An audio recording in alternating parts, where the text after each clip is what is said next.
super classe. Elle a un bruit en plus, rembissement, etc. Bon, top. Bon, depuis ce matin, on fait partie des heureux propriétaires d'un compteur Linky. Ça fait un peu de couleur dans le bureau, voilà, ça fait un petit boîtier. Putain. Mis à part ça, pour l'instant, je pense pas que ça ne change grand chose. Voilà, bon, notre compteur était pas vieux, ça fait 3 ans qu'on est à la maison.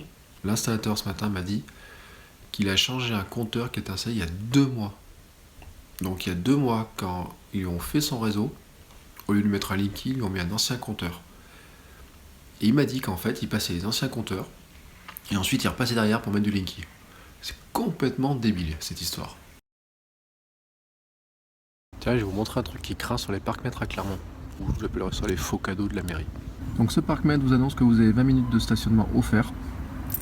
Sympa, hein. C'est la mairie. Sauf que, il y a un hic. Voilà.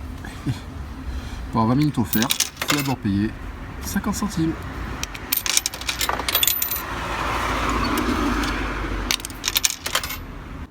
Alors certes, pour ce tarif-là, j'ai droit à 50 minutes.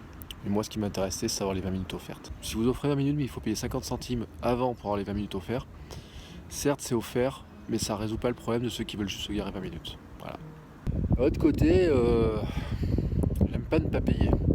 Surtout dans ce coin-là. Et ça va super vite, leurs trucs qui dégainent, là, les trucs électroniques. Mais bon, sur le principe, moi, je trouve que c'est pas terrible. Bon, pour finir sur cette histoire de stationnement gratuit, bon, les 20 minutes offertes, c'est pas un cadeau puisque finalement je pars alors que pile poil il restait 20 minutes de stationnement.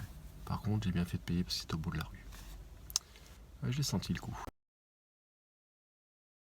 Alors je vous cache pas que je fais quelques essais de cuisine ce soir. Alors hier j'avais fait la polenta qui était c'était moyennement réussi, enfin c'était pas terrible, pas assez assaisonné. Et en plus j'en ai beaucoup trop. Alors je vais essayer de la récupérer de 2 manières. Alors, je vais essayer d'en faire façon riolée, c'est-à-dire avec un peu de lait d'amande, avec donc la polenta d'hier, je vais essayer de la récupérer. Un petit peu de vanille et un petit peu de sucre. Et essayer de voir ce que ça fera. Ça sera pour mon petit déjeuner de demain. Et pour ce soir, je vais essayer de faire une sorte de tarte. C'est-à-dire étaler la polenta qui me reste sur un fond de tarte. Mettre dessus la compotée de pommes poires. Un petit peu de sucre quand même, mais léger. Et voir ce que ça donne une fois passé au four. Tiens au jus.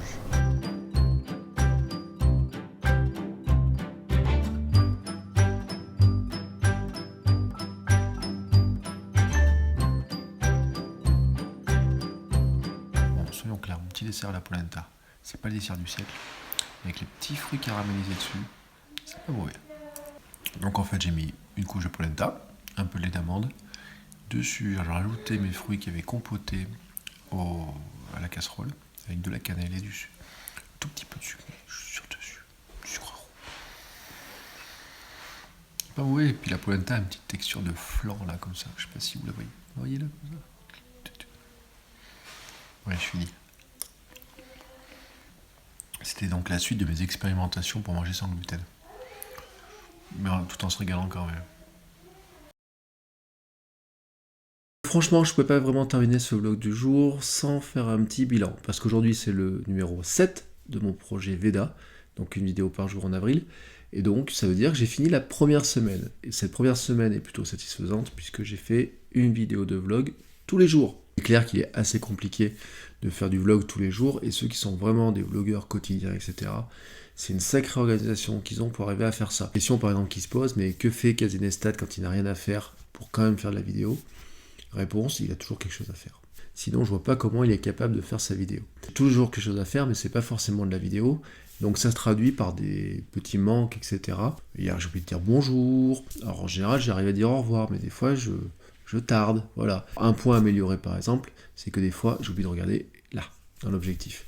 C'est parce que je fais tout à l'iPhone. Donc voilà, avec mon iPhone 7, j'ai tourné toutes les vidéos à l'iPhone 7 cette semaine.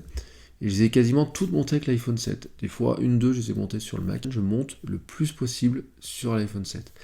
Mais tourner sur l'iPhone 7, la plupart du temps, en fait, quand je suis en mode, comme ça, on va dire, podcast, j'ai le retour écran. Et le retour écran, je me vois dedans. Et en fait, si je regarde ici, alors qu'en fait, je vous regarde ici. Ça, je ne sais pas si vous vous rappelez, sur les vidéos de décembre, c'est un des points que j'avais déjà dit qu'il fallait que j'améliore. que j'avais commencé à améliorer au fur et à mesure, qui est un véritable entraînement, et puis c'est vite fait de reprendre des mauvais réflexes. Donc là-dessus, il y a des progrès à faire, mais c'est aussi pour ça que je fais ce challenge, et que j'essaie de tenir ce challenge tout le mois. Bien sûr, je vais continuer ce challenge encore une semaine de plus, puis 2 semaines, puis 3 semaines, parce qu'il faut encore tenir 3 semaines. J'ai déjà fait mon plan, à peu près, pour ce que j'allais vous raconter la semaine prochaine. Ça, c'est un vrai premier bon point, parce que c'est vrai que la semaine dernière, je suis parti samedi en me disant, bah tiens, je me lance là-dedans. Dimanche, je me suis retrouvé un peu comme un couillon, donc je vous ai fait la vidéo dimanche soir, bonne humeur, etc., que j'ai tourné très tard. Alors après, j'ai fait au fur et à mesure, en fonction des événements, mon emploi du temps, mais si j'avais pas grand chose dans la journée, j'ai pas fait grand chose en vidéo. Le but du jeu, c'est d'arriver à combler ce manque-là, et donc je me suis fait une grille de sujets, de certaines choses que je vais aborder. Alors la semaine prochaine, je pense que je ferai des sujets beaucoup plus courts, avec vraiment des thématiques, et je vais essayer de me caler là-dessus.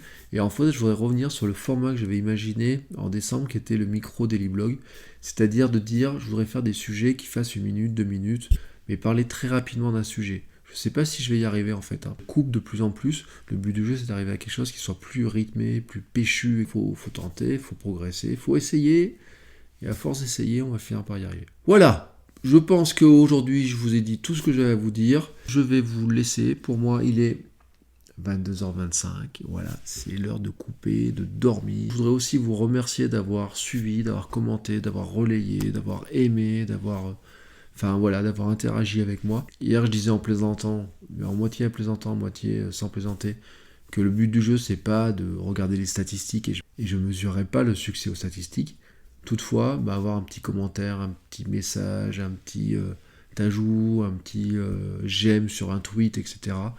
Franchement, c'est toujours super plaisant, et pour ça, je voudrais vous remercier. Sur ce, je vous laisse, et je vous dis donc à demain pour un nouvel épisode de ce blog. Ciao!